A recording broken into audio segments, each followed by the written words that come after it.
все вместе. 5. 5. Вы повторяете за мной? 5. 4. 3. 2. 1.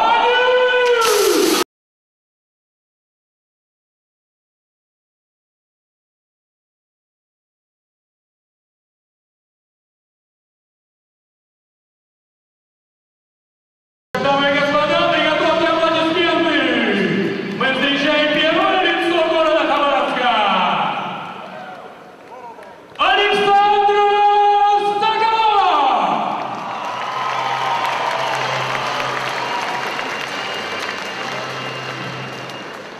Уважаемые хабаровчане и гости города Хабаровска, Хабаровск традиционно становится местом проведения серьезных спортивных состязаний.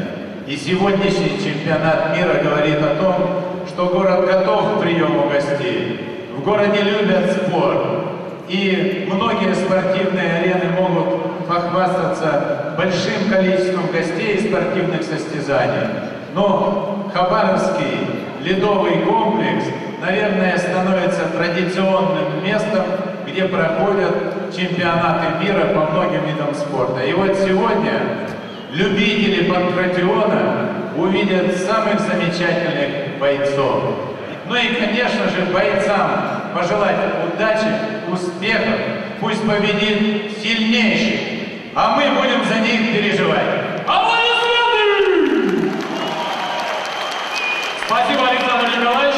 А сейчас я хочу пригласить восьмиугольник президента Всемирного совета по абсолютным поединкам Георгия Кобылянского.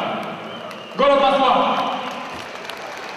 Добрый вечер, уважаемые дамы и господа. Ну, сложно добавить что-то к словам вашего любимого и нашего любимого мэра. Я вам скажу одно. Сегодня у нас будут чемпионы мира в двух весовых категориях. Но своеобразный рекорд мы уже поставили. Сегодня в нашем зале более 7 тысяч зрителей. Это для России рекорд. Для чемпионатов, которые проводились в Москве, мы его уже побили. Спортсменам желаю удачи, пусть победит сильнейший. Спасибо, Георгий. Я приглашаю восьмиугольник Боба Шрайбера, Голландия. Боб Шрайбер, пятикратный чемпион мира по микс-файту.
Для чего проводятся рейтинговые бои на соревнованиях такого уровня?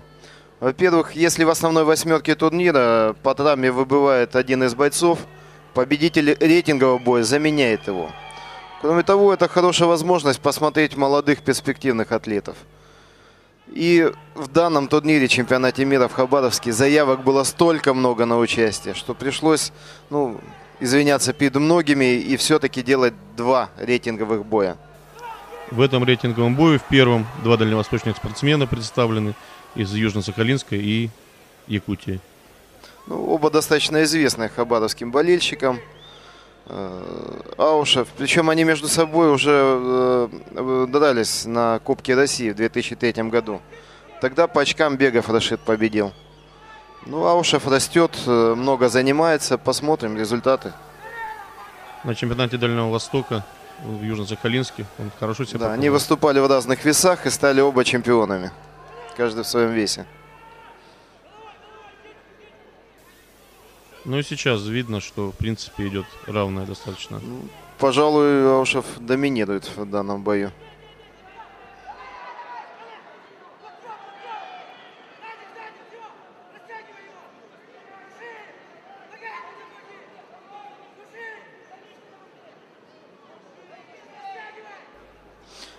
Готовит. Отвлекает ударами и более качественно выходит на удушающий прием. Время в паттере. Нет чистого захвата на удушающий. И судья правильно поднимает спортсмена в стойку. И зрелищность мероприятия достаточно важна для организаторов.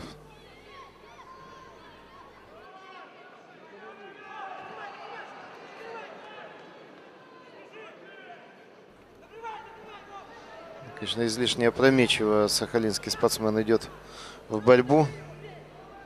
Все комбинации должны быть подготовлены. А основные базовые какие виды спорта у этих спортсменов?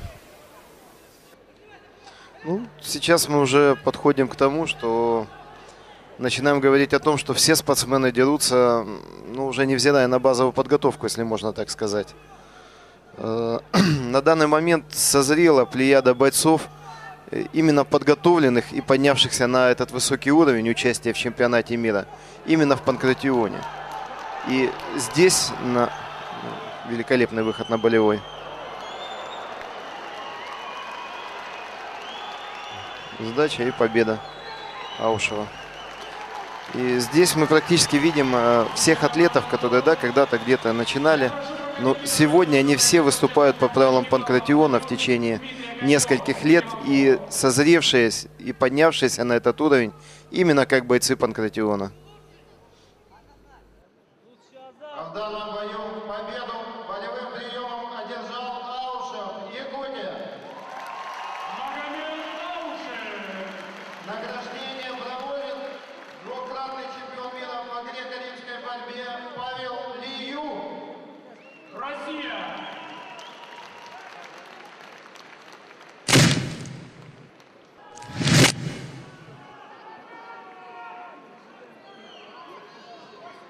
Бой начался.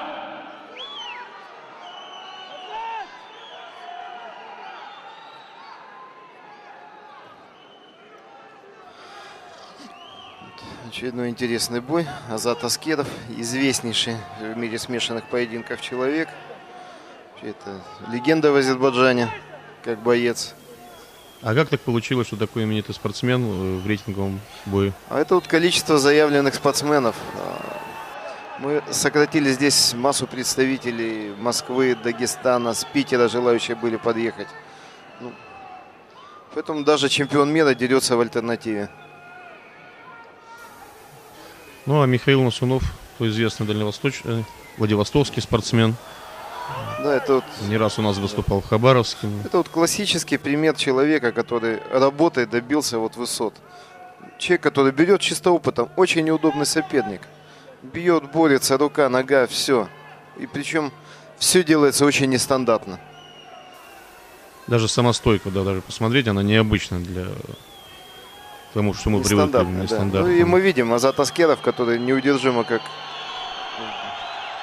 агрессивно всегда идет в бой, здесь выжидает. Очень непривычна ему эта манера. Ну и видно, что Масунов левша. Опять же, неудобно для стандартного спортсмена. Ну и вообще нужно отметить, что Масунов очень выносливый спортсмен. Очень характером. выносливый. Молодец. Что характерно, он никогда не сдается. Всегда идет до конца.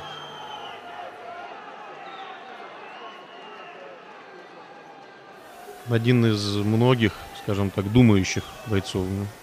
Он всегда просчитывает, старается эту ситуацию.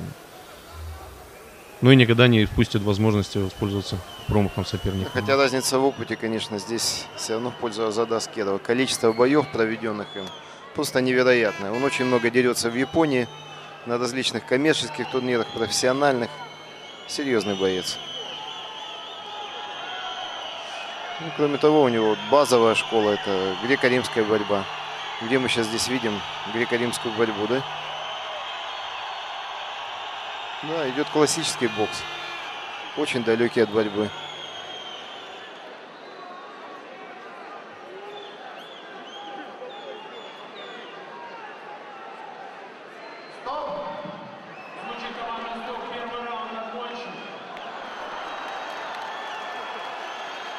Ну, кому-то из них уже все-таки надо начинать бороться, судя по всему.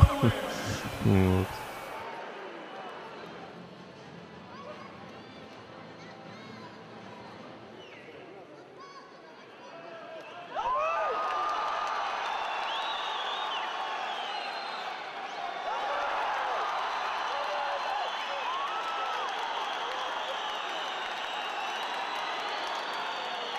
Зато Аскеров посчитал, что он уже вычислил соперника. Начал наносить ему удары. Мы видим именно профессиональную работу. Жестко, бескомпромиссно, агрессивно. И при этом он все равно умудряется двигаться. Попытка удушающего. То, о чем я говорил. Очень выносливый спортсмен.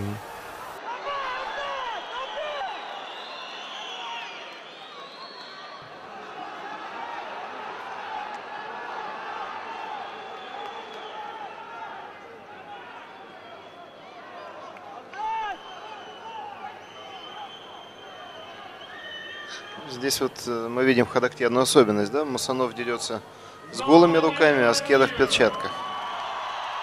И сейчас перчатки немножко мешают ему провести удушающий прием. Тяжелее зайти под руку. Каков Масунов? Терпит, не сдается.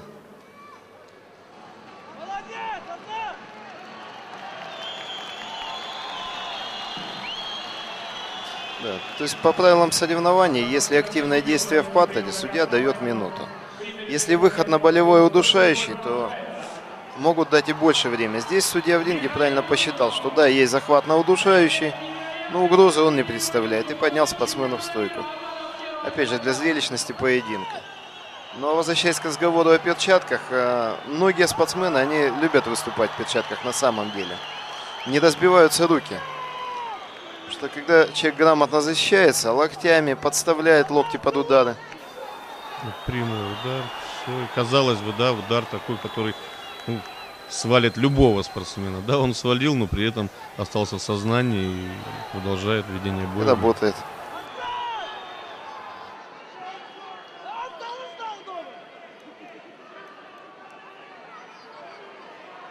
Вяжет грамотно, не дает бить себе.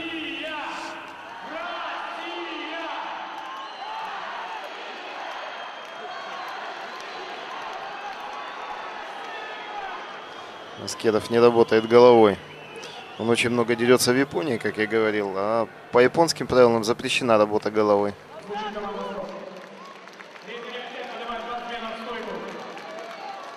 Да, конечно, стереотип, он вырабатывается. 2 минуты до конца этого раунда.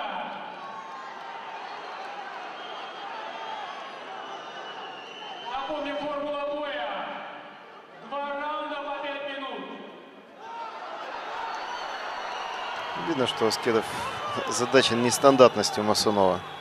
Азат Аскеров, Азербайджан. И Михаил Масунов, Россия, город Владивосток.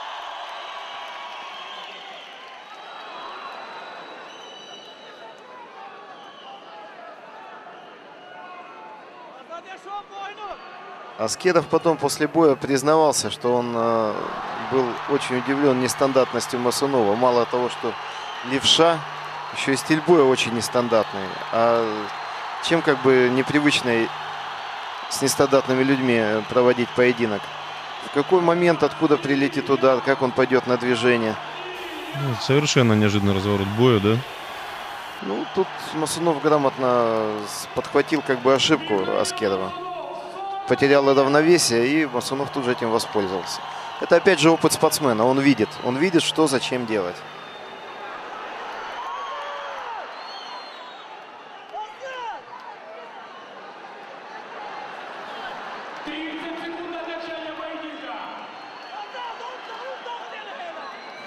Не даст легко себя победить.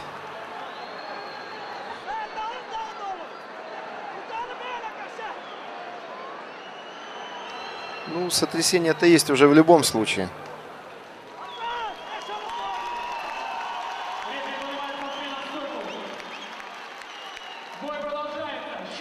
Тоже нестандартная ситуация, которая возможна только в боях без правил.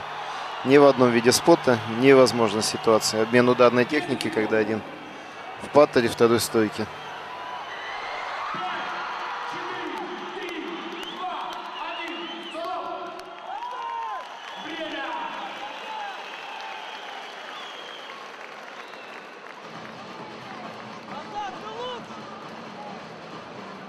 Длинные ноги Масунова. Время. Ну, победа, конечно, однозначно. Спортсмены на середину. Победу одержал Азат Аскеров, Азербайджан.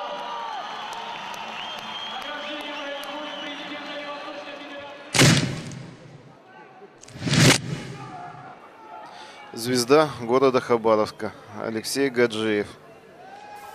Это первый бой в весовой категории до 84 килограмм. Ой, как в своем стиле.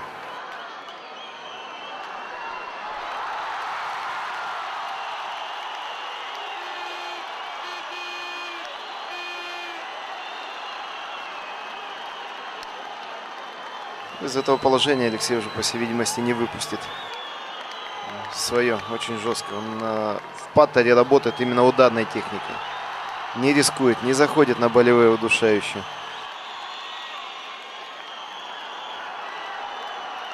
Да, это все. Это уже все. Это уже все. Это победа хабаровчанина на чемпионате мира. Это приятно, это интересно.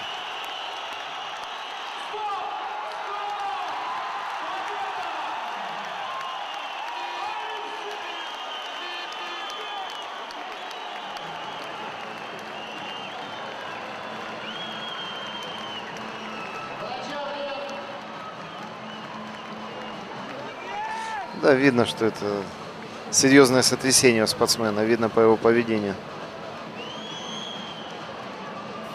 Хотя Боб Шрайбер говорил, что это сюрприз для спортсменов российских и для дальневосточных зрителей. На самом деле у Боба в школе нет слабых бойцов. И привез он достаточно серьезных спортсменов.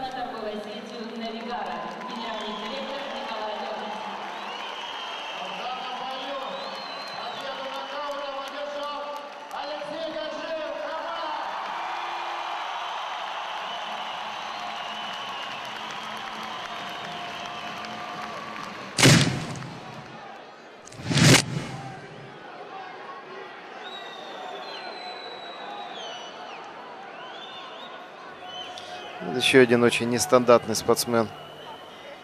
Немец. Невероятное сочетание, конечно, роста, веса. Очень худой, очень высокий. 190 сантиметров. На 80 с небольшим килограмм. Ну, Андрей это... Андрей Рудаков. Действующий чемпион мира. Что про него можно говорить? Это... Человек не отпустит, конечно, никого. Тем более, что и физически он мощнее, и опыт у него гораздо больше проведения этих боев. Опыт. Если уже Рудаков зашел сверху, шансов уцелеть мало.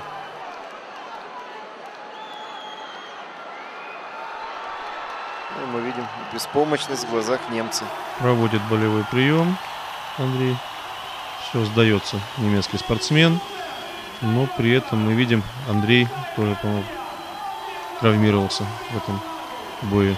Ну, надо сказать, что Андрей до этого турнира буквально в течение месяца выступал, да, он держится за ребро, это видно. Выступал на чемпионате Москвы по боевому самбо, стал чемпионом, но повредил ребро. Да, да, мы видим, что старая травма и... Ну, победа есть победа, все равно победу он одержал. Андрей тем и силен, что он начинает бой, он бескомпромиссно идет до победы, он живет этим.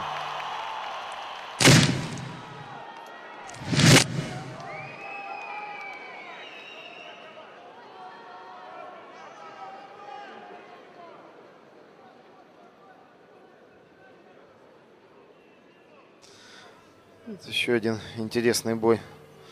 Вы помните, что Юшко основную часть побед одерживает именно стандартная схема. Проход в ноги, бросок, паттер, болевой, удушающий. А Святослав Матафонов, город Владивосток, он именно представитель боксерской школы. Непростой соперник для белорусского спортсмена. Да. Именитейший спортсмен, один из самых именитых на Дальнем Востоке. Ну, тут пока что-то не получается у него. Схема не сработала. Да, начало схемы было верно. Проход в ноги, паттер, а вот дальше не идет. Мы помним по прошлым турнирам. Владимир уже 4-й раз Попытка дерется в опять городе зайти, в Хабаровске, да. И не пускает его на болевой прием. Да, во-первых. Во-вторых, все-таки, мне кажется, у Владимира вот этот бой он проводит достаточно вяло. Он в надежде на свое мастерство. Не факт. На самом деле тут много составляющих. Не так, акклиматизация пошла. Травм, перетренировался. Масса составляющих. И вот опять попытка на болевой. Да, вот вроде идет болевой и не сдается Матафонов. И пытается вывести Да, сам. ну какой молодец. Зашел на ахилл, не пошел. Ущемление Ахиллесова. Тут же работает над пяткой, пытается вывернуть.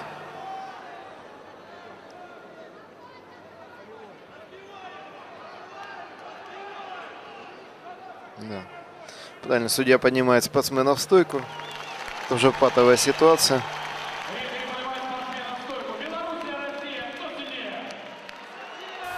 Ждали, конечно, от Матафонова ударной техники, посмотреть, как дерется на руках чемпион мира по кулачным боям. Вот. Но при всем при этом можно сказать, что белорусский спортсмен талантливо уходил. Опыт, конечно. И опять же, Святослав аккуратно заходит на эти комбинации. Он понимает, любой слишком активный бросок вперед на удары руками, его просто поймают на борьбу. И опять же, бой уйдет в паттер, где руки и не так уже работают интересно и полноценно, как в стойке. Очень интересные спортсмены оба.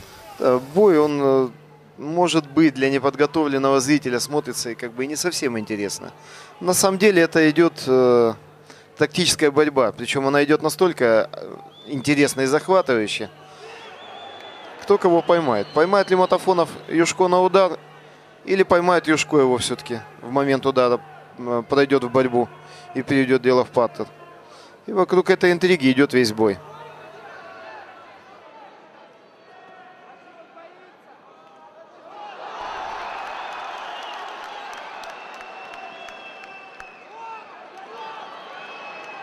Юшко пошел в борьбу, то, как правило, удержать его очень тяжело от этого действия.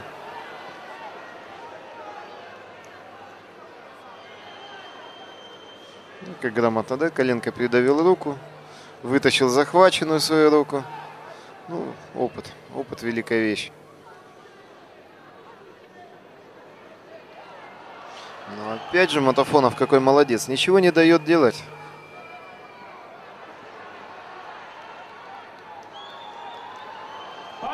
И выгодную позицию Юшко занял. Считается одна из самых надежных в боях.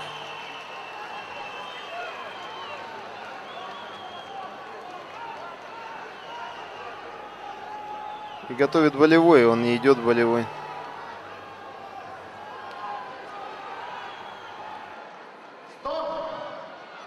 Окончание первого раунда.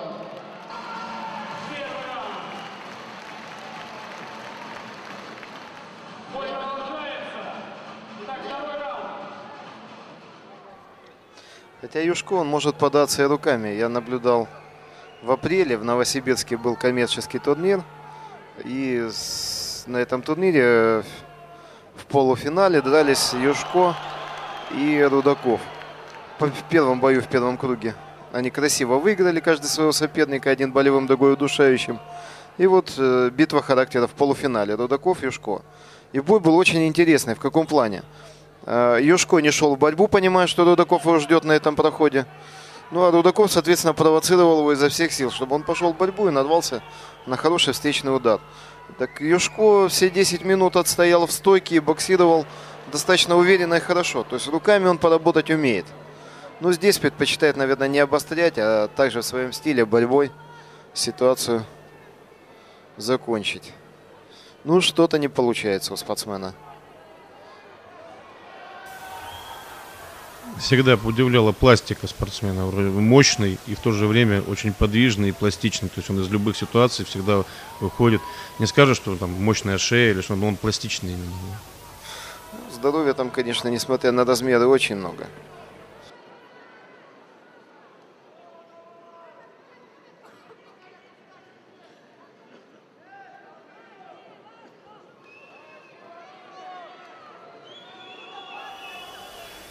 Еще, наверное, знает эту особенность. Да, конечно. Юшко знают в мире многие, а в России уж его знают все спортсмены, дерущиеся по правилам Панкратиона. Соответственно, здесь кто с кем дерется, знали за несколько дней, и была возможность тактически подготовиться.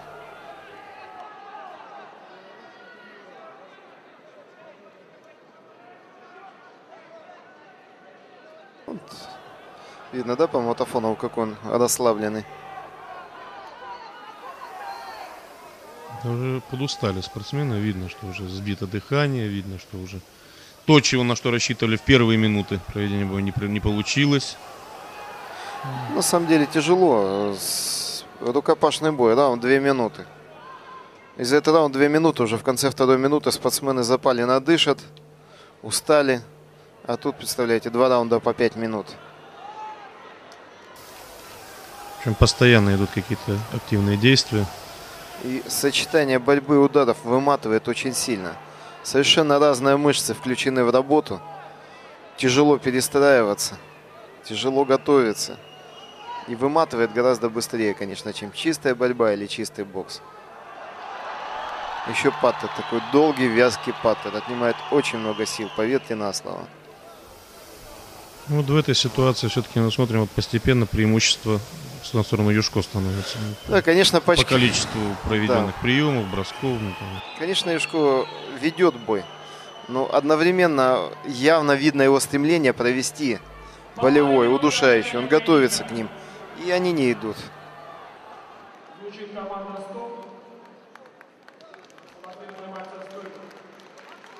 Бой продолжается.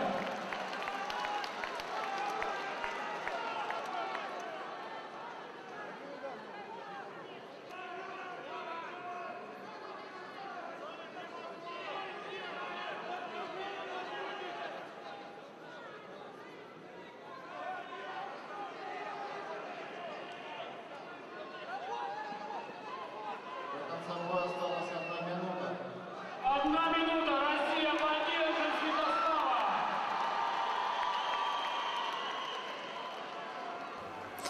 Юшко, я так действительно согласен, что не в лучшей своей форме. Энергии немножко не хватает спортсмену. Он взрывной, он такой же, как многие наши спортсмены. Он такой же, как Алексей Гаджиев, такой же, как взрывной спортсмен. Но в этот раз мы не увидели этого на самом деле.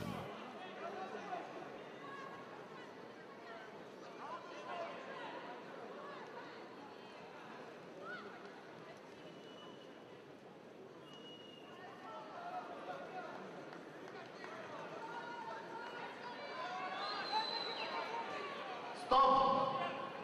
Звучит команда «Стоп». Бой окончен. Судьи собрался возле судейского стола. Бой завершен, сейчас решение.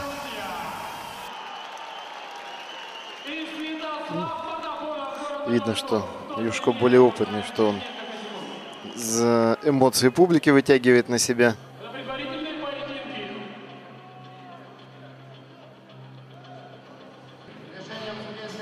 Совещание судей. Дополнительное время.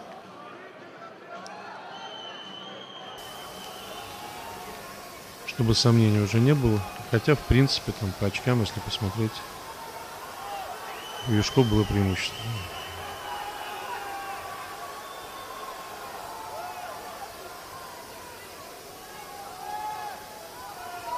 А в эти 2 минуты может решиться все. Ну да, на самом деле это отчасти перечеркивает то, что было до этого. И идет скрупулезный подсчет очков. Кто какое техническое действие провел.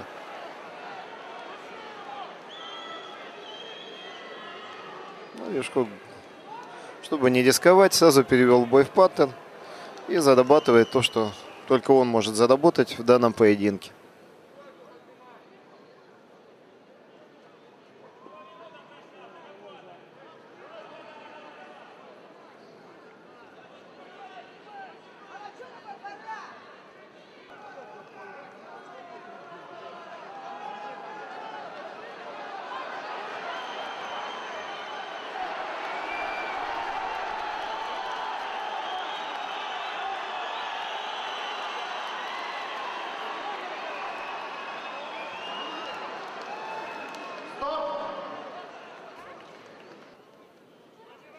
Ну, конечно, победу одержал Юшко.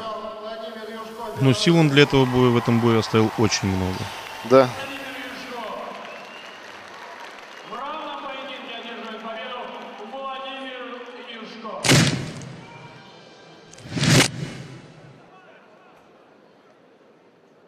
Бой начался! Очень интересный бой. Именитые соперники. Гамбарян. Гамбарян известен, он выступает за питерский клуб Red Devil. И дрался уже и в Бразилии, и в Америке, и в Японии. В Европе очень много дрался. Известный спортсмен, очень высокого уровня. Но Чемпион мира действующий, да? действующий чемпион мира. Аурита Коза, ну, знаком хабаровским болельщикам. В прошлом году великолепнейший бой с Валерием Плиевым. За звание чемпиона Да, мира. да, он стал вторым, призер. Кроме того, он неоднократный чемпион Японии по различным версиям боев без правил. Опытный спортсмен. Немного не хватает паттера, но великолепная стойка. Великолепно удары бьет и рукой, и ногой.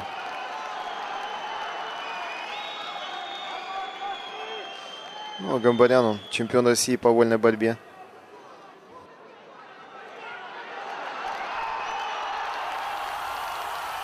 Два сильных спортсмена, очень сильных спортсмена.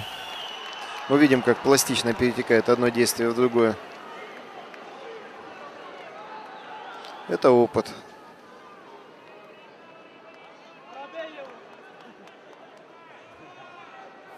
И вот тут чуть-чуть побольше опыта японского спортсмена можно было бы провести болевой. Он его не увидел.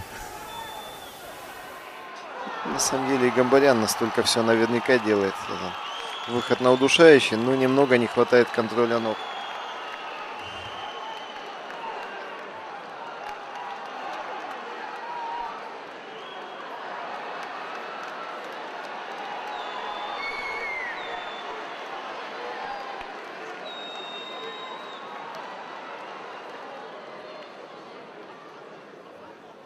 Ой, японец какой молодец, как интересно зашел на болевой прием. Но опять же не хватило опыта удержать действие.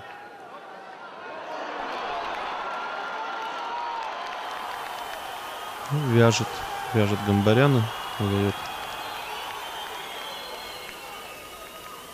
Прижимает, вяжет руки.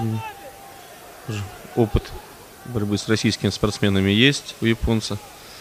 У них у обоих опыта столько, что на средненького бойца хватит на много-много лет вперед. Ну, вот мы видим, да, как Гамбарян работает головой. Человек, который может извлекать из любой ситуации. победу. Не все удары достигают цели, но все равно Да, на самом деле это очень опасные удары для проводящего. Их надо уметь бить профессионально. Если, ну, хаотично, да, если хаотично начать работать головой, то можно легко себе досечь лоб вперед, чем досекешь сопернику. Ну, мы видим Гамбарян, он, конечно, великолепно выполняет все действия.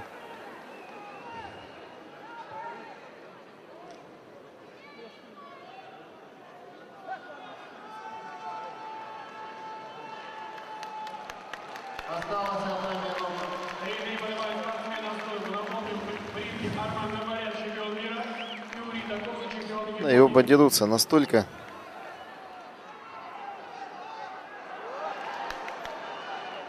расслабленно и спокойно, без излишней агрессии, потери сил.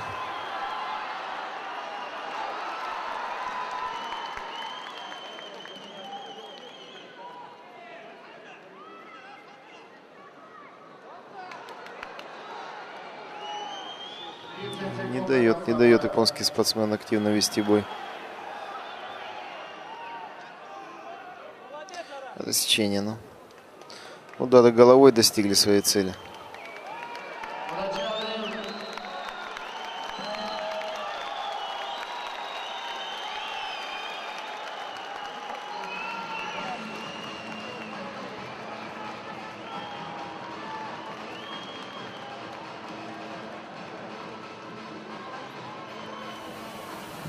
врач дал разрешение на продолжение боя.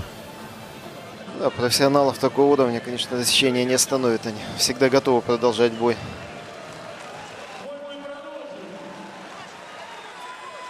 Видим, что японский спортсмен идет ва-банк. Он понимает, что проигрывает пока что бой и готовит сильно акцентированный удар рукой. Что, в общем-то, чувствует Гамбарян и тут же ловит его на борьбу. Тут же совершенно неожиданно, резко уходит, ныряет и японец просто проваливается на него. Гамбарян тоже левша, тоже неудобный.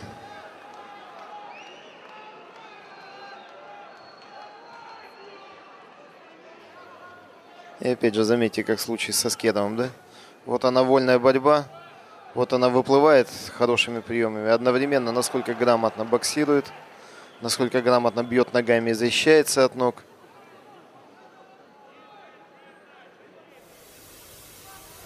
Японец использует ноги достаточно часто. У него очень хороший лоу-кик. Это эксперты в прошлом году после Кубка Мэра рассуждали, кто какие технические действия проводил, все отметили удары ногами у Рита Коза. Помните, какие у Валерия Плиева были гематомы на бедрах после его атак. Левая нога вообще была один сплошной синяк. Ну, жестко, мощно.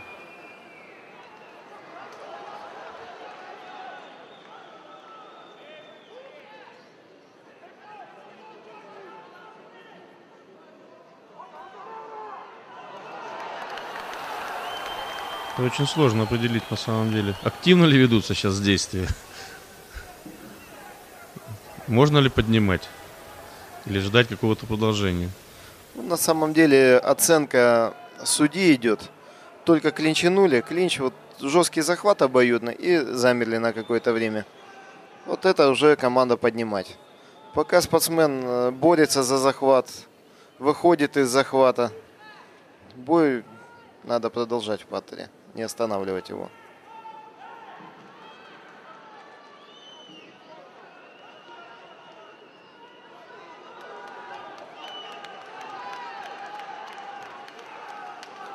Японский спортсмен грамотно вяжет, не дает провести активных действий.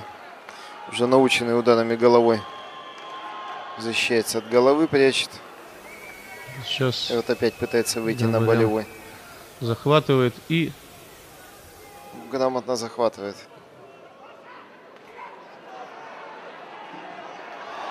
Гамбарян, он не дает ему шансов. Он не дает ему распрямить корпус. Если бы у японца было место уйти, оставив захват на руку, он бы сделал болевой.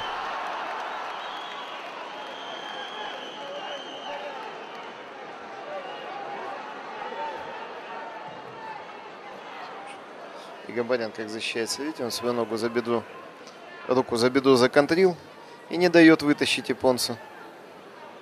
Корпусом мешает вытащить.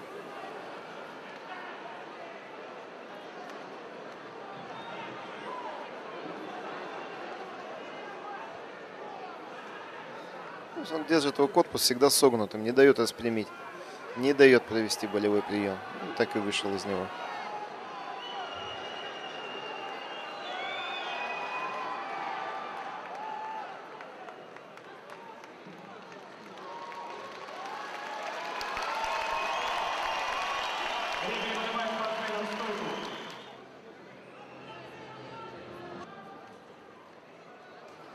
Неожиданно какой удар ногой.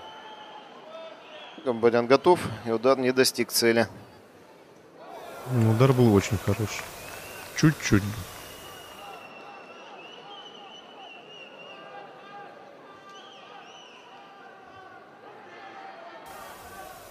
Японец начинает нервничать. Он понимает, что в принципе преимущество очевидно.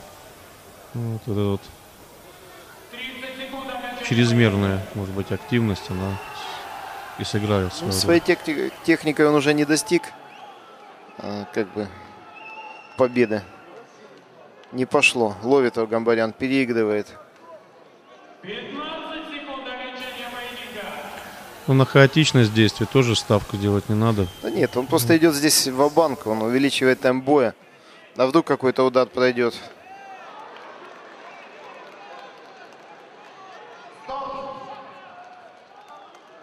Время.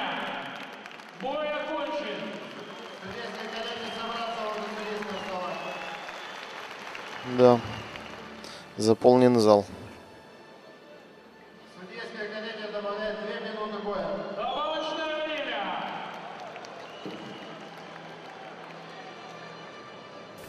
Уверенно идет бой Гамбарян. Итак, аплодисменты спортсменам. И компания Дополнительное время. такую возможность лицезреть супербой. Урика Коза и Арман Гамбарян.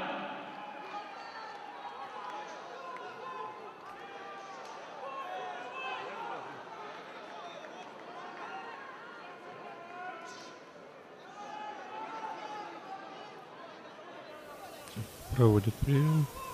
Переводит в партер. Вот заметили, что на этом чемпионате мира действительно очень многие исходы боев решались в дополнительное время. Что спортсмены достаточно высокого уровня. Да, не допускающий ошибок. И до конца. И до конца. Идущие до конца, до самого конца.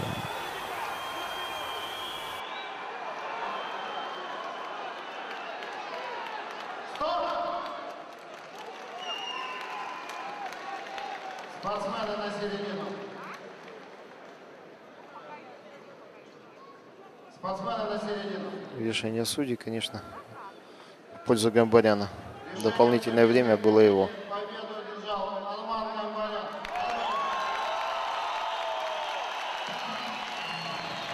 Арман Гамбарян. Армения. Друзья, это тяжелый вес. Не шуточный удар. Один удар может решить весь поединок.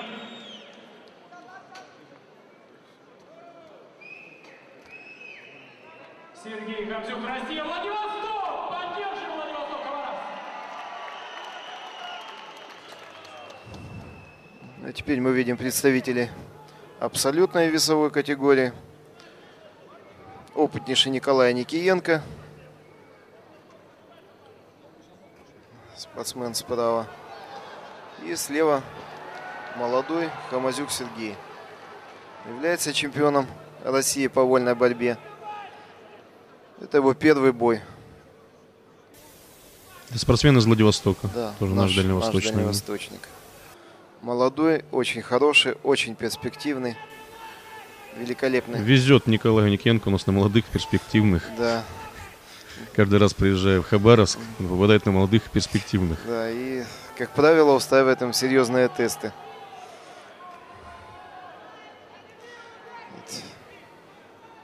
На Николае произошло открытие Евгения Лотина, который на сегодняшний день чемпион России и будет драться здесь, на чемпионате мира. И вот новый спортсмен Хамазюк Сергей.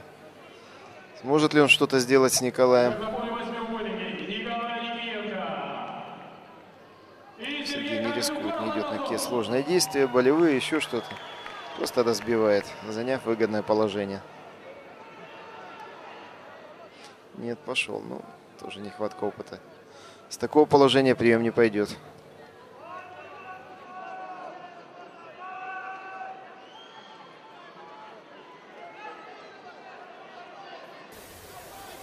А Николай в этот момент пытается провести болевой. В всяком случае, вытянуть руку. Ну, некачественный захват, оно бы не пошло.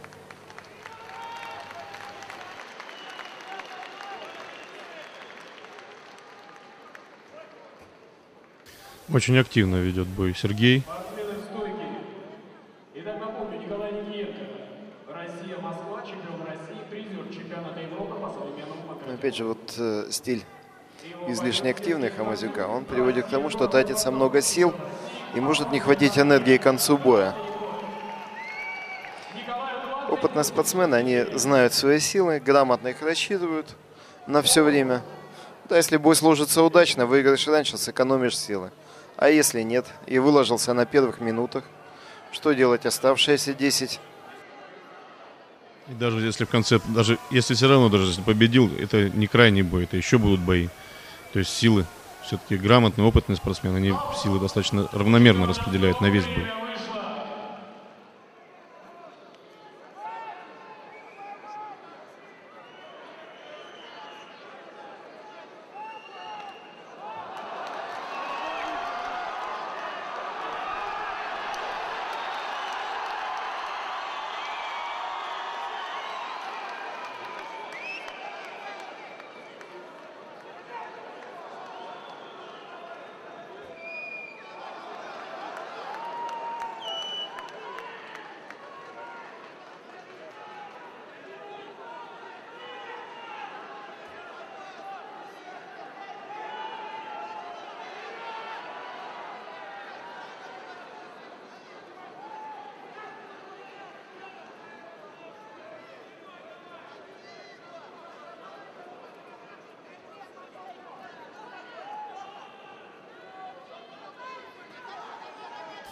Бой без правил — это, конечно, противостояние силы, опыта, ну и психологическое противостояние очень сильное. То есть очень сильные должны быть спортсмены, психологически подготовлены к тому, чтобы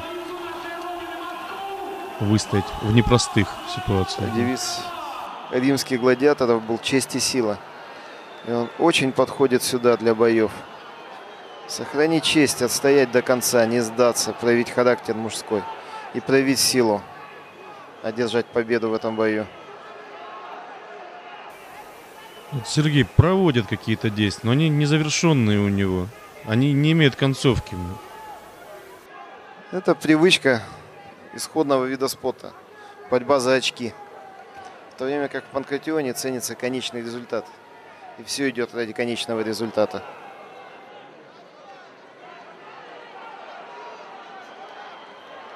Школа бразильская, боев без правил, бразильская джиу-джитсу. Специально отдаются на бросок, позволяют осуществить прием. И первым номером работают даже с положения снизу. Очень эффективно, очень жестко. Вот мы видим кровь. Никиенко травму получил. Выпала капа. Секундирует Сергея Дмитрий Дюкалов, чемпион мира по драке. Бой продолжается. 1 минута до окончания захватывающего поединка. Сергей Харзюк и Николай Аникиенко. 2 чемпиона России. Вольная борьба и панкратион. Николай правильно сделал акцент на удары ногами. Понял, что Сергей не умеет защищаться от них. Непонятно, что произошло. То ли Сергей поступился, Сергей то пошел ли в борьбу, но как-то не неуверенно. подготовлено, да. Просто не подготовлено. И вот он идет захват. Достаточно опасный для Сергея. Нет, не выйдет он, да. Победил опыт. В этот раз лакмусовая бумажка Аникиенко молодому перспективному не позволил пройти дальше. Опыт оказался сильнее. Итак, победу не сдался, выстоял, проявил честь и дождался своего момента, когда можно переменить ход боя в свою пользу.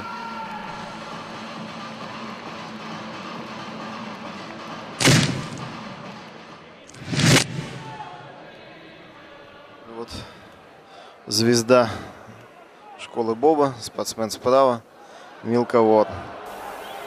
Слева белорусский спортсмен Денис Соболев. Опытный, невероятно, конечно. Обладающий данными физическими и тактическими очень сильными.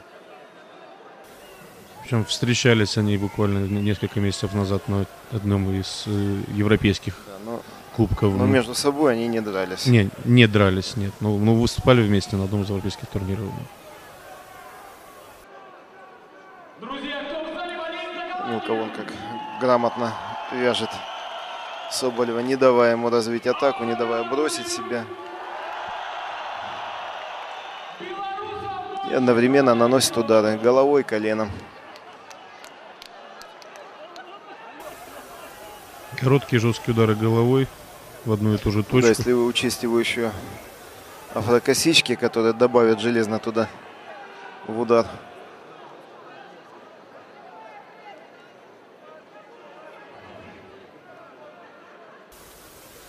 Спортсмены очень мощные, вот, не спешат перейти в партер.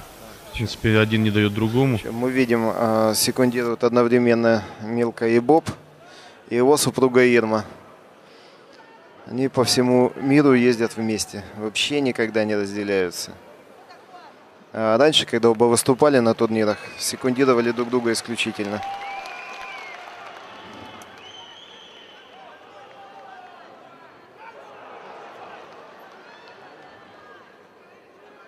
Денис как-то излишне расслаблен, это его подведет, скорее всего. Подскользнулся здесь. Вот. Да, можно было и воспользоваться этим моментом. Ну, Денис... Боевое прозвище мелководно «Хищник». И «Хищник», наверное, это вот с Арнольдом Шварценеггером фильм. Действительно, очень напоминает. То, о чем мы говорили. Короткий точный удар головой, рассечение, да. Все. Милка вон, конечно, на Хабаровской земле смотрится инопланетным хищником. Очень меткое прозвище у человека. И он понимает, что это не просто спорт, это еще и шоу. Он зарабатывает тем самым все определенные очки. Да, какие великолепные удары ногами у него. Это свойство всех профессиональных атлетов. А Милка, конечно, профессионал. А профессионалы, они зарабатывают, кроме того, что результативность боев, еще как идет на них зритель. Идет на них зритель, значит, организатор пригласит спортсмена на турнир.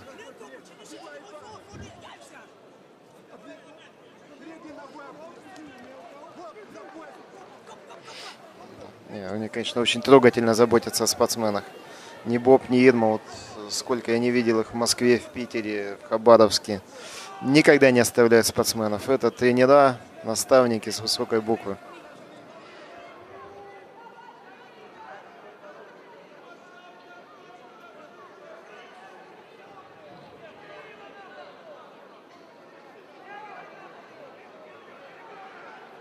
Денису немножко не хватает борьбы. Хорошая ситуация для броска, но не получается.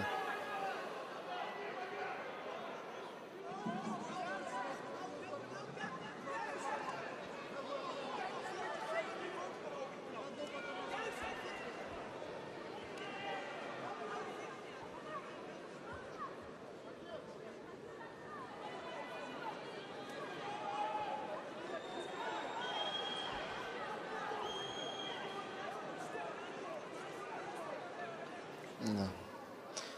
Локти, голова, колени, вылетает все у хищника. Все для победы.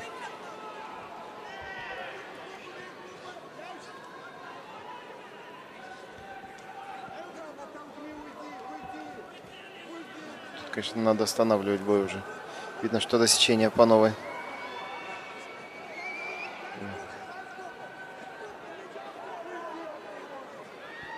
Отовсюду идут удары, очень профессионально. Локоть, плечо, плечо, локоть, все это. А так не скажешь, да?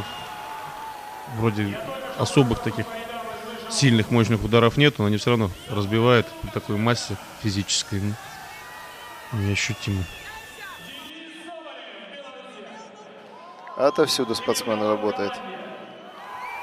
Просто пружинит ногами и в это время наносят удары корпусом. Они не менее слабы, чем удары руками там, или ногами.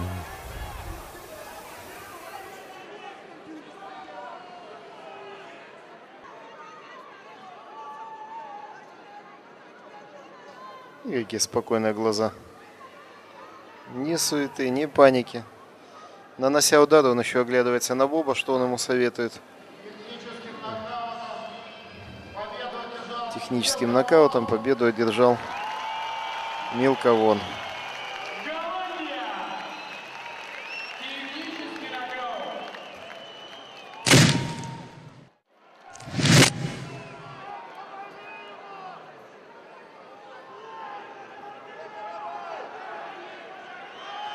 Очень интересный бой. Бельгийский профессионал Эвет Фуэт, чемпион Европы, и наша надежда Евгений Лотин, дальневосточник, сахалинец. Видим, как грамотно он зашел в борьбу, но вот выпустил. Они, конечно, немножко убрать хаос, а по-собраннее вести бой. Это будет вообще хорошо. Невероятная физика, невероятный характер у человека. Достойный спортсмен, очень достойный.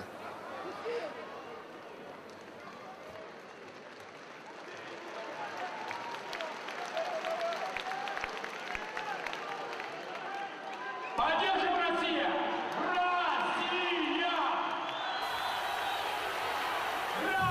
Бельгийский спортсмен достаточно тоже Он ловит, Он спокойно видит. дерется, у него нет хаоса, нет сумбура.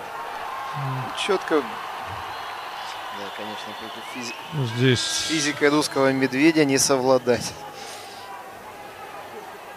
Бельгийского спортсмена как тростинку поломали и положили на ковер.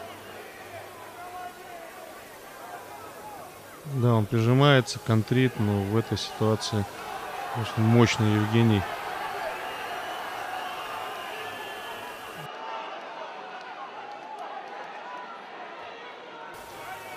Евгений тоже задумал уже действия определенные и потихонечку ведет к выполнению этого действия.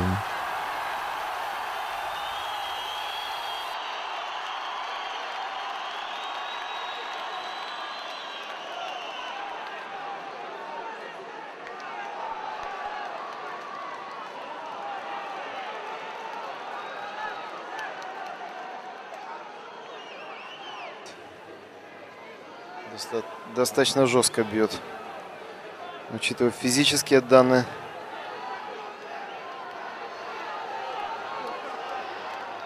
Поддержим Россию!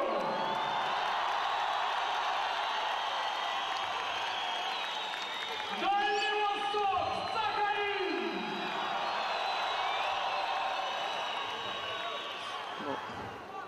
Выходит. Немножко не дозавел локоть Евгений. Выходит бельгийский спортсмен из удушающего.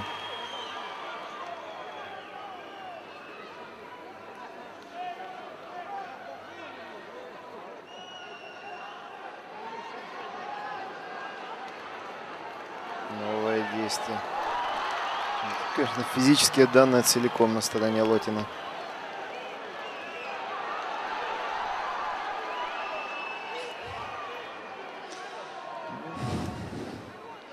Русские атлеты всегда отличались физическими данными, мощью физической. Это попытка удушающего приема.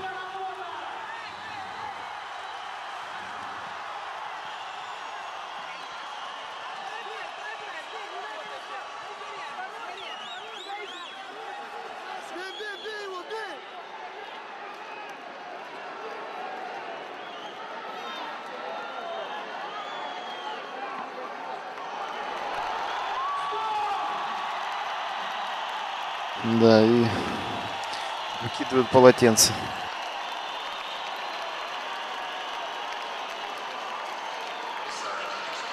Секундант выбросил полотенце. Это, наверное, было единственное правильное решение. Потому что Здоровье спортсмена надо беречь. И наставники, тренера, и организаторы это понимают.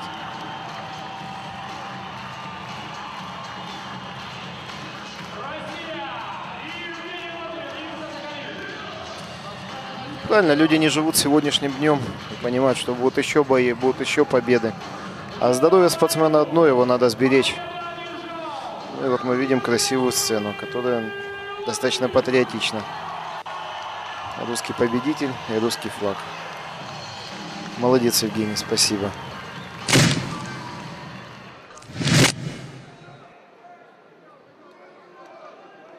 Спортсмен спиной к нам. Слева Гецадзе. Ярко выраженный ударник, обладающий сильным ударом. Рукой, ногой. И третий левша на турнире.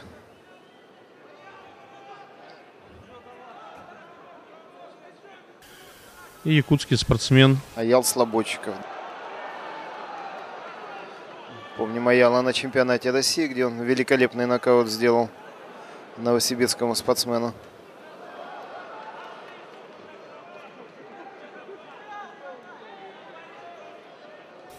Аял тяжелее, да? Гораздо. —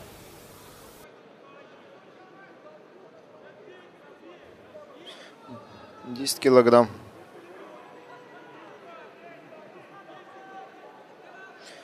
И разница в росте 12 сантиметров.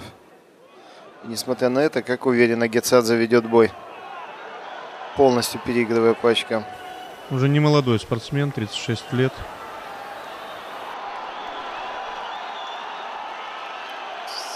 Да как точно. Каждый удар цель. Каждый удар цель. Разозлился Аял, пытается противопоставить. И смешной, забавный эпизод, где соперник показывает, что произвел рассечение и просит остановить бой, чтобы не нанести вред своему противнику.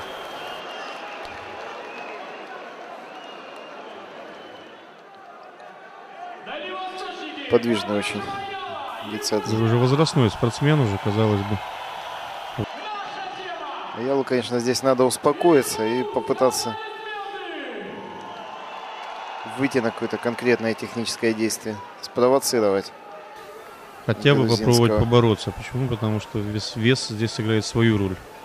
Ну, Аял тоже выходец из бокса и тоже не любит борьбы. Хочет закончить ударом бой. Все, что Аял проигрывал, он именно борьбой проигрывал, но где-то выводы не сделал. Видим уже гематому на левой ноге Аяла.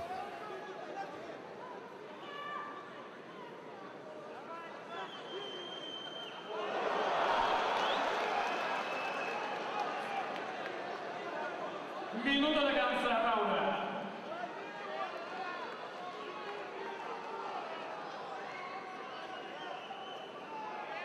Друзья, давайте поддержим Гену Гецадзе. Он заслужил наши аплодисменты. Джорджия! Очень подвижен, пластичен грузинский спортсмен.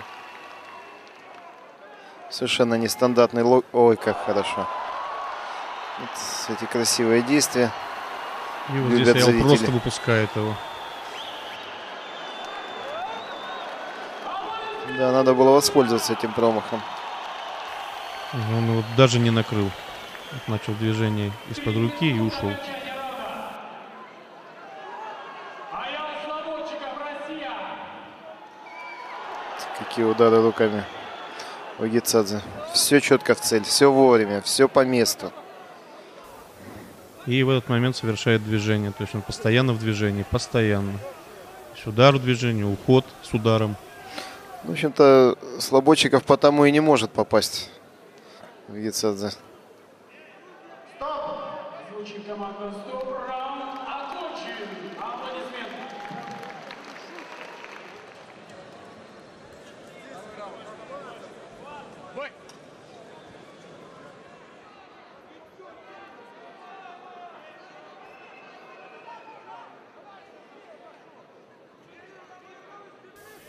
Как Дмитрий Александрович сказал, уже третья левша на турнире.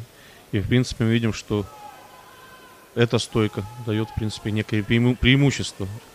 Вот, потому что не привыкли спортсмены, привыкшие к праворуким, соперником к такому положению. Какой пластичный Гетсадзе. Как ртутный шарик перетекает из одного угла ринга в другой. Не дает по себе попасть.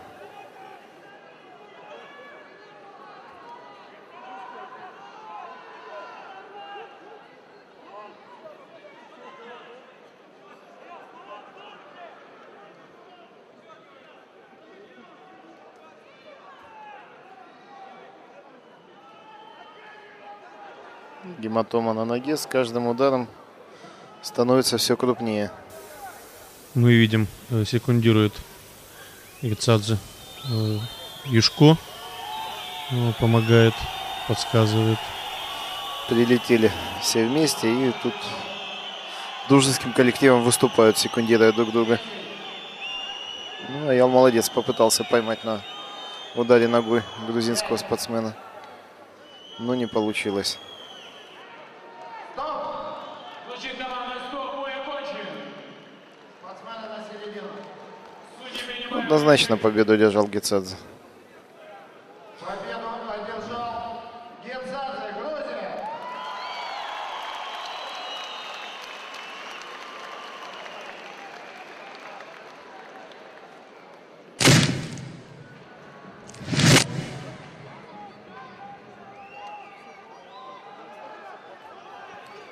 Спортсмены дерутся в одном стиле. Перспективный Гаджиев и опытнейший Аскеров. Это полуфинальный бой. Хабаровск, Россия, Алексей Гаджиев. И пропускает Аскеров удар справа.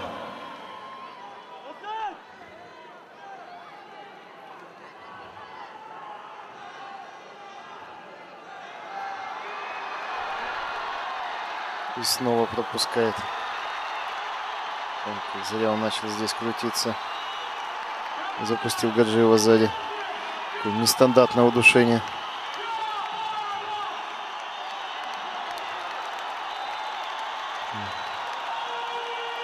Аскеров, по-моему, сам не верит, что произошло.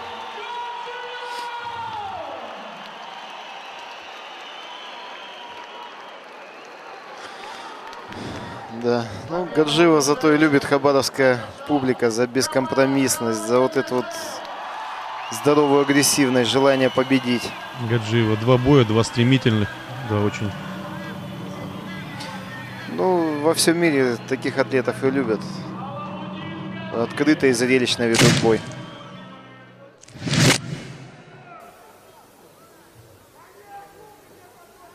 Но, во всяком случае, вот этот бой определит второго финалиста в весовой категории до 84 килограмм. Интересные 2 спортсмена, которые мы посмотрели бои. 2 опытнейших атлета.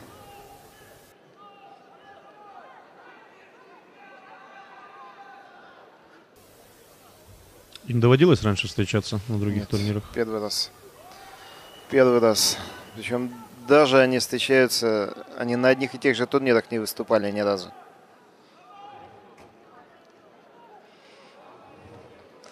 Это достаточно уникальный бой, что 2 спортсмена из одного региона, поднявшиеся на такой уровень, нигде не пересекались. И знают друг о друге только понаслышке.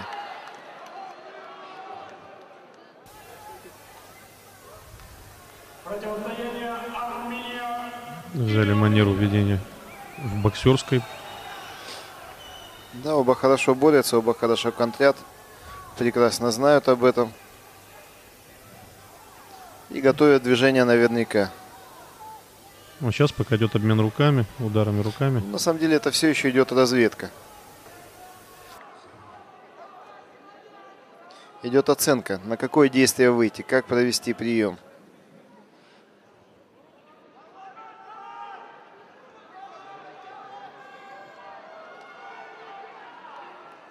Белорусы в зале есть? Кажется, в этой ситуации Юшко немножко суетится.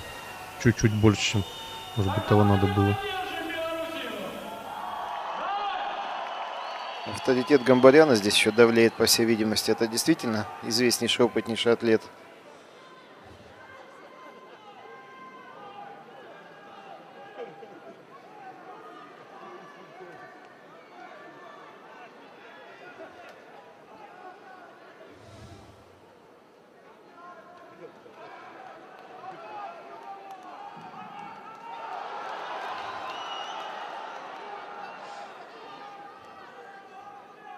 Ну, здесь Яшко показал, что он может боксировать достаточно хорошо.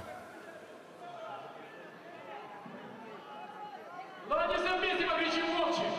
Вовчик! Вовчик! Вовчик!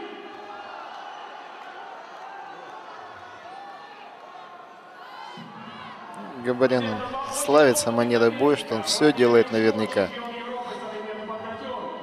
Хаоса, ошибок здесь нет. Все выверено до миллиметра. Микс-файт или современный банкардион?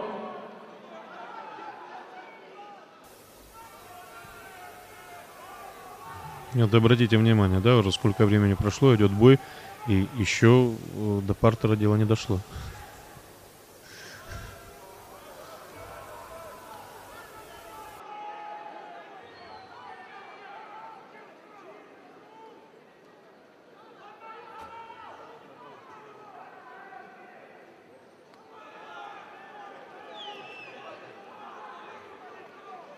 Секунд до окончания боя.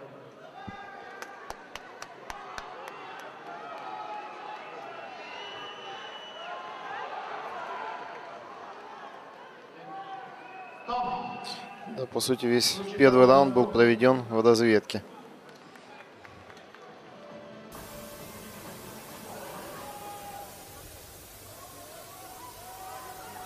Ну, спортсмены понимают, что надо уже принимать какие-то активные действия. Потому что противостоянием очки надо зарабатывать и надо побеждать.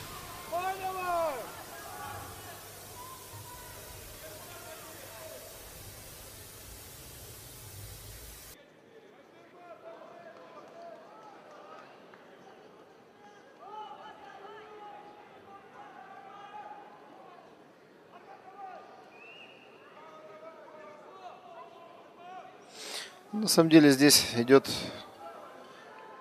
ожидание ошибки. Кто первый ошибся, тот, скорее всего, и проиграл.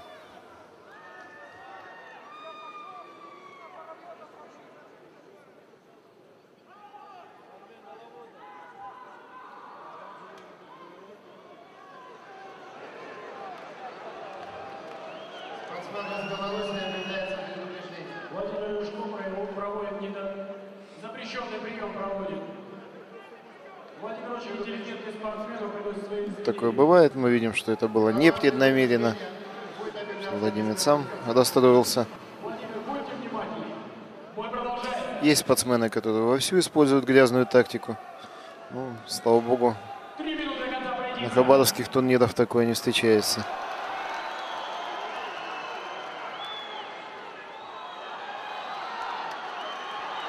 Не доработал.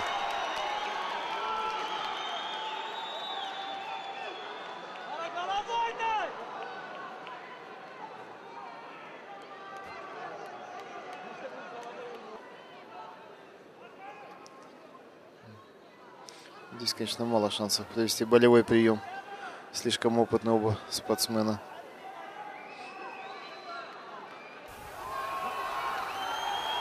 Выходит, пытается выйти. То, о чем я говорил, очень пластичный спортсмен. Юшко. Гнется замечательно. Владеет телом своим.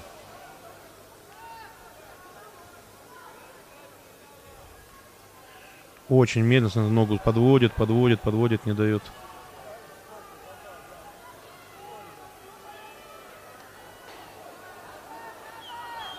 Готовится болевой. А это тактика Гамбаряна, удары головой. То, о чем мы говорили. Из любого положения. Да, на этом турнире он показал классику этих ударов.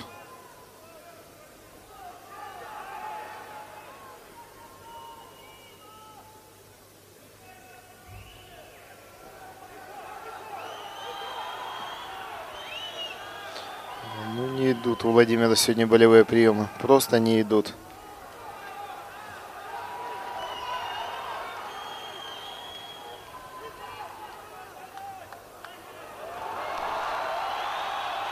Смотрите. Очень подвижно. То, о чем В одну, уже во вторую говорили. сторону так провернуться.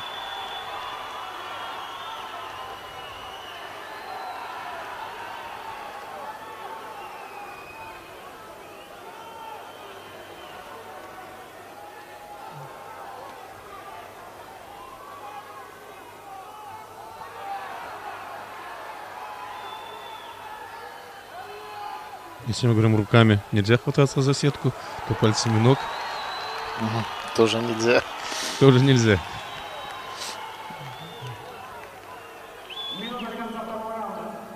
Очень активно спортсмены ведут бой. Практически без паузы.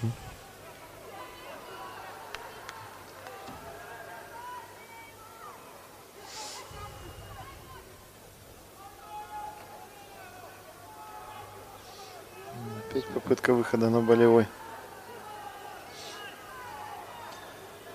Действительно, активно очень идет бой. Нету вот этого.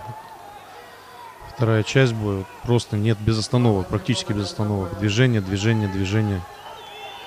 Если мы видели, что первая часть была разведка, то сейчас уже в партере уже просто идет определение, кто сильнее. 10 секунд до окончания поединка. Много сил отдано борьбе. Видно по спортсменам. Неимоверные такие ситуации были, что, казалось бы, все уже, да? Все равно Юшков умудрялся уходить вот уже. 3, 2, 1, стоп! Бой окончен.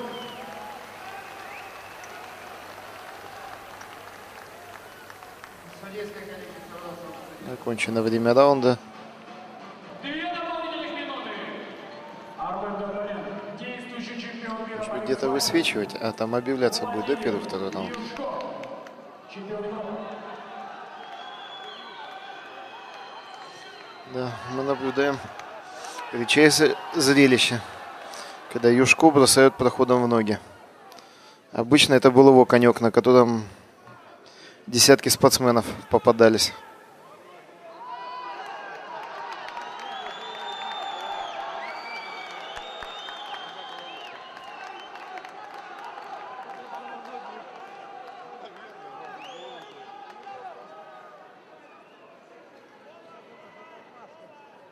Одна минута до конца поединка.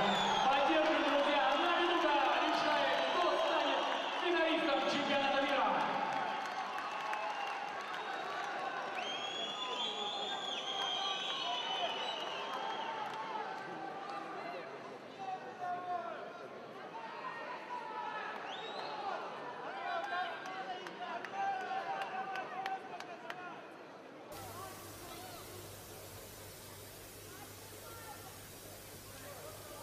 Казалось бы, как концовка боя, да, еще сил еще столько. Еще продолжает удары наносить с разных положений, совершенно разных.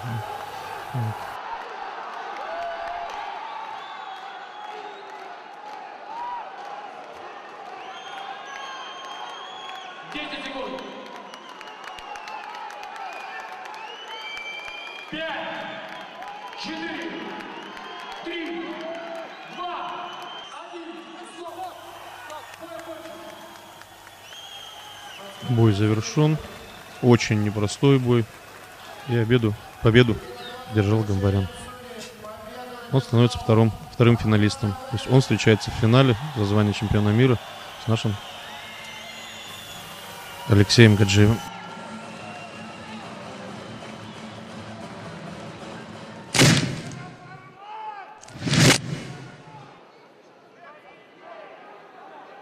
Бой начался! Да, Николай вымотан прошлым боем. О, как хорошо ударил ногой мелковод.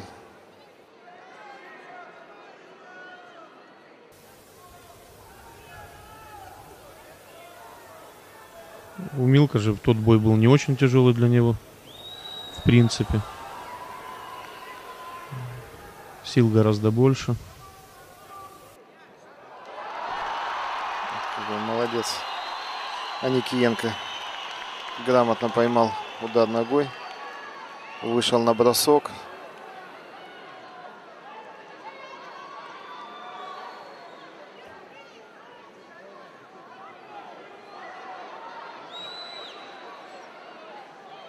Но не получается развить успех в паттере. И опять.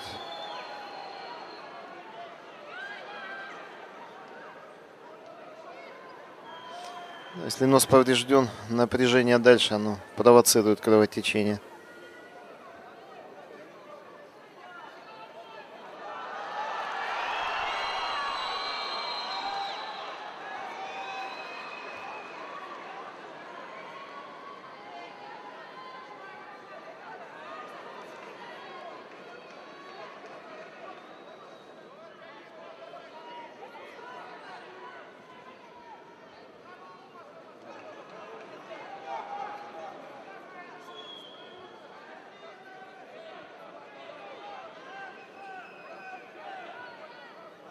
Да, тут идет кумулятивный эффект. Каждый по отдельности удар не сильный, а несколько ударов подряд они достигают эффекта.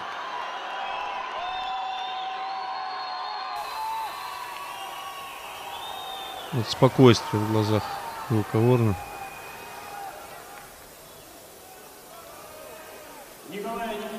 Травма была в прошлом году получена достаточно сильная.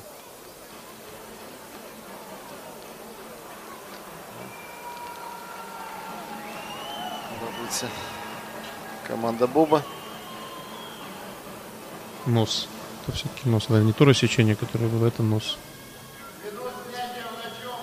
Нос у Николая был поврежден в прошлом бою.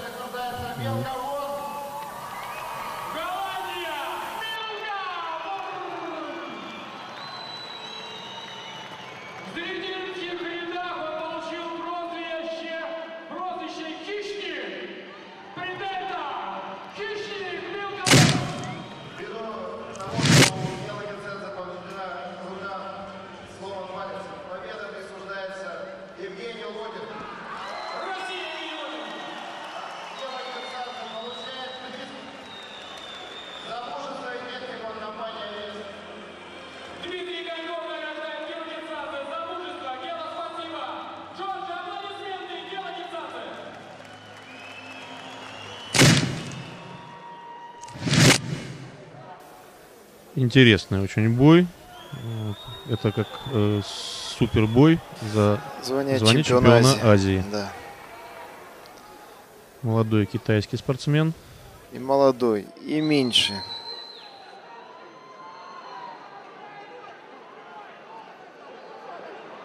15 килограмм. И вот, судя по хабаровскому спортсмену, идет недооценка. Нет активных технических действий. С такой разницей в весе надо просто идти вперед, ломать весом, переводить в бой в паттер.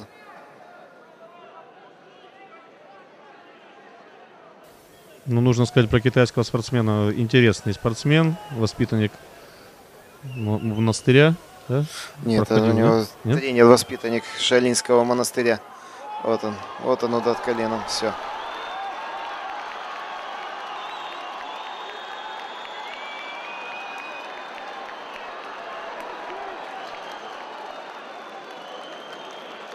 Это нокаут. Нельзя недооценивать своих соперников. Просто нельзя. Причем Гаджи Пылаев, он чемпион России. Да, чемпион России. Неоднократный чемпион Дальнего Востока. И так вот попасться. Нельзя недооценивать соперников. Ни в кое восьмиугольники, ни в жизни, нигде нельзя недооценивать. Неожиданно, конечно, исход боя. Ну и китайский спортсмен молодец. Он сделал все, что... И он очень опытный спортсмен. Он реальный чемпион Китая. Тут вес не показатель.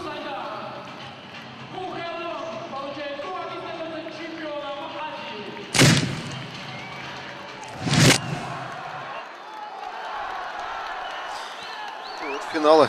Сейчас мы узнаем, кто станет чемпионом мира 2006 года. Арман Гамбарян. Против Алексея Гаджиева. Либо Алексей Гаджиев.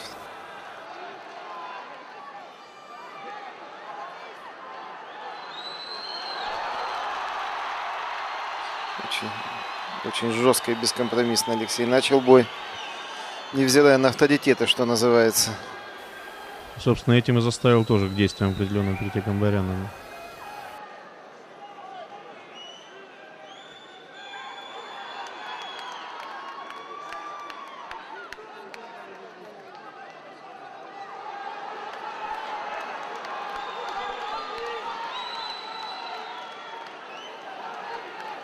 Опять удары головой.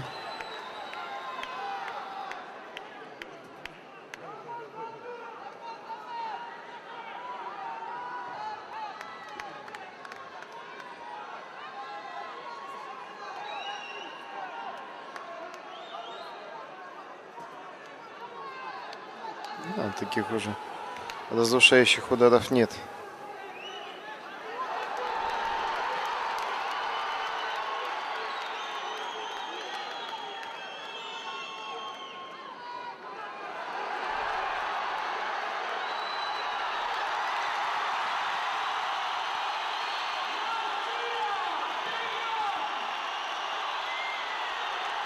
Да, настолько динамичный бой. Вот он. Переход. Болевой либо удушающий. Что пойдет?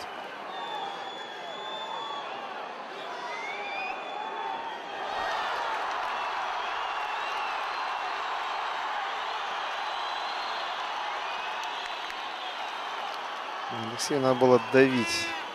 Давить на Гамбаряна. Не позволить. Как Гамбарян выдержал Юшко.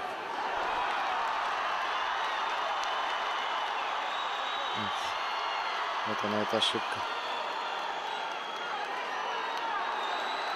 Гамбарян дал себе бить по лицу. И в тот же момент доделал болевой. Чисто не хватило опыта у Алексея. Но все равно второй на чемпионате мира. Это уже показатель.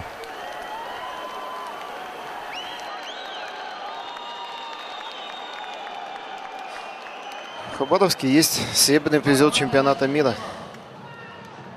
В любом случае, это очень хорошо.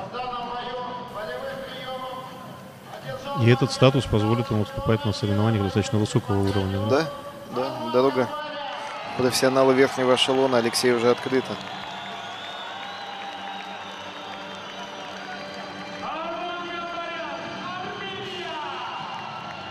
Да.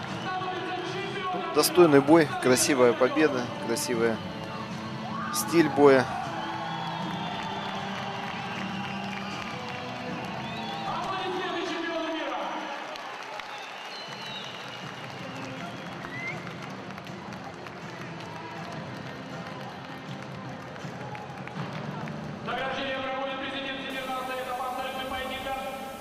Расстроен Алексей. Помним, как он был вспыльчивый на первых турнирах, когда проигрывал. Насколько сейчас спокойно воспринял.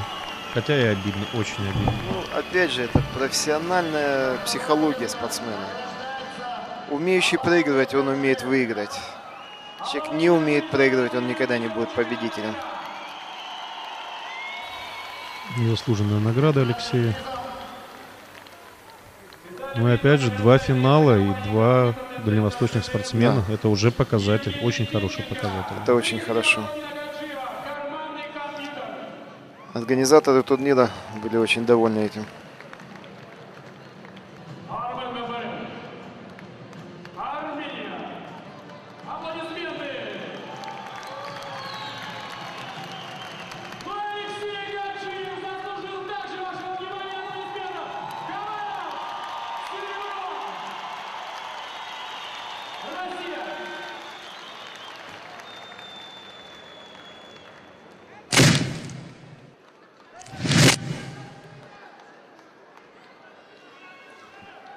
И вот основной бой турнира. Тяжеловесы, они всегда привлекали внимание зрителей.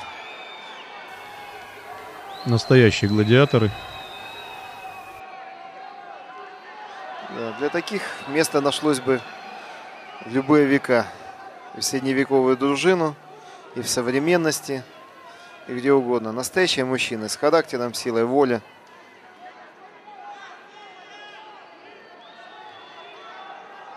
И готовностью испытывать себя и соперника до победы полностью. Ну, Коварн видел, как Евгений сражался с его товарищем по команде. Видел, насколько это энергичный спортсмен.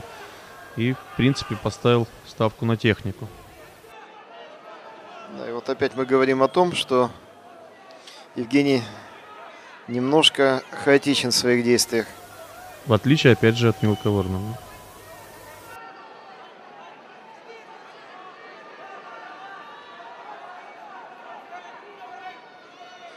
Но, с другой стороны, у Евгения не было еще соперников такого уровня. Для него тоже идет своеобразный тест. Сможет ли он пройти эту ступеньку или нет.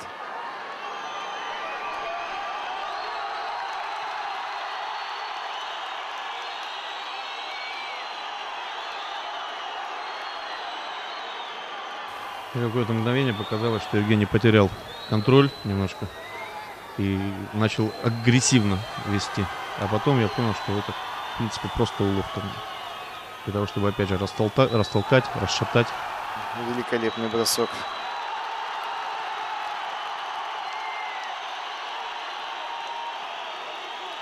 Ну, теперь настала очередь голландского спортсмена поработать вторым номером.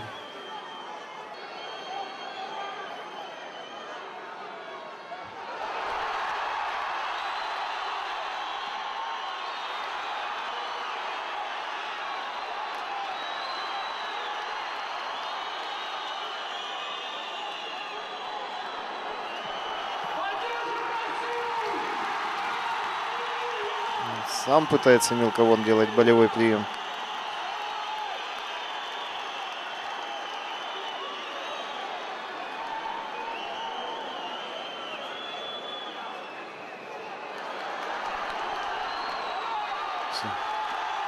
Единственное правильное решение было уйти на бок, чтобы остановить вторую ногу, бьющую мелководно, которая мешала провести этот И прием. увеличить рычаг.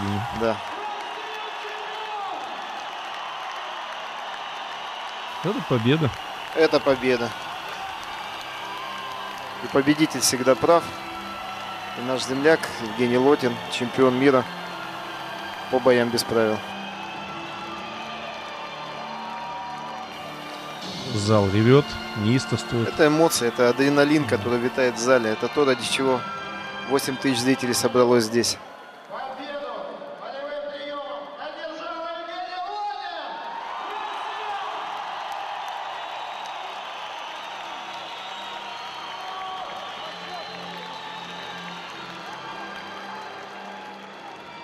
Дорогие друзья, завершен сегодня чемпионат мира. И город Хабаровск, я считаю, достойно встретил его и провел. Спасибо всем участникам, всем организаторам. Я поздравляю победителей, и мы всегда их ждем в гости.